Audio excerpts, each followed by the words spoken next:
வணக்கம் viewers, welcome to கருவேப்பிலை சமையல். இன்றைக்கி நம்மளோட சப்ஸ்கிரைபர் ஒருத்தர் கேட்டாங்க, ஹியூமிடிட்டி அதாவது ஈரப்பதம் இருக்கிற காய்கறியோ சொல்லுங்கள் அப்படின்னு. ஸோ அதுக்கு 2 காம்பினேஷன் போட்டிருக்கேன். ஒன்று வந்து குடமிளகா, ஒன்று அதான் கேப்சிகம், இன்னொன்று காளான். காளான் வந்து உங்களுக்கு அதில் இல்லாத சக்தியே கிடையாது. பொட்டாசியம், லெமனின்னு ஒரு சக்தி இருக்குது.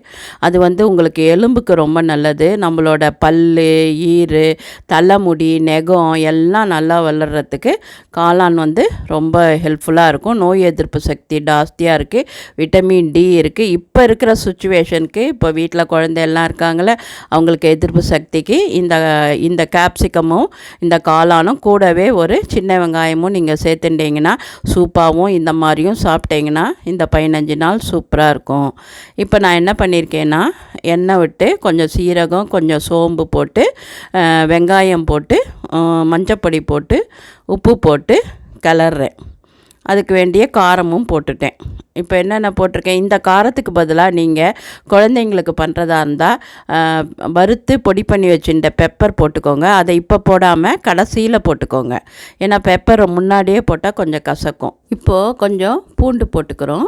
இப்போ அந்த உப்பு ரொம்ப தாங்காதுன்றதுனால இப்போ போட்ட உப்பையே நான் நிறுத்திக்கிறேன். ஏன்னா காளானும் உப்பு தாங்காது, கேப்சிகமும் ரொம்ப உப்பு தாங்காது. அதனால் போட்ட உப்பு போரும்.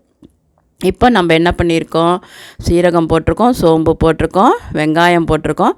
அப்புறம் அதுக்கு வேண்டிய உப்பு, காரம், மஞ்சப்பொடி, கேப்சிகம் எல்லாம் போட்டு தேங்காய் எண்ணெய் ஊற்றுறோம். கொஞ்சம் லைட்டாக தண்ணி தெளித்து வதக்குறோம். இப்படி வதக்கின்னு இருக்கோமா, அதுக்கப்புறம் கடைசியில் என்ன சேர்க்க போகிறோம் நம்மன்னா, காளான் சேர்ப்போம். காளானில் தண்ணி நிறையா இருக்கும். அதனால நீங்கள் ரொம்ப தண்ணி தெளிக்கக்கூட வேண்டாம். அதுலேயே தண்ணி விட்டுக்கும், சுருங்கிடும். அதனால் நீங்கள் பயப்படாமல் ஒரு கலரி ஒரு தட்டை போட்டு மூடிக்கோங்க. நான் சொல்லிட்டேன், காளானில் விட்டமின் டி இருக்குது, நோய் எதிர்ப்பு சக்திக்கு நல்லது. இன்னும் கேட்டால் எடையை குறைக்கணும் அப்படின்னு நினைக்கிறவங்க காளான் சூப்பு, காளான் டெய்லி ஏதாவது ஒரு வகையில் எடுத்துட்டா ரொம்ப நல்லது. கெட்ட கொலஸ்ட்ராலெல்லாம் அது இது பண்ணிடும். எலும்புக்கு ரொம்ப நல்லது. அதில் வந்து பொட்டாசியம் இருக்குது, தாமிர சக்தி இருக்குது. அவ்வளோதான். நம்மளோட இப்போ மூடி வச்சேன்னா எல்லாம் வெந்துருத்தா, நம்மளோட காளான் கேப்சிகம் ஃப்ரை ரெடி ஆகிடுத்து. நீங்கள் சப்பாத்திக்கு தொட்டுக்கலாம், தோசைக்கு தொட்டுக்கலாம், அப்படியேவும் சாப்பிட்லாம் ஸ்பூன் போட்டு.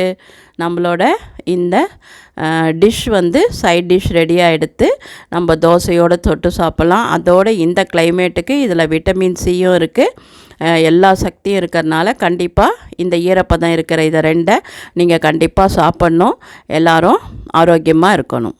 ஆரோக்கியமாக சாப்பிடுவோம், ஆரோக்கியமாக இருப்போம்.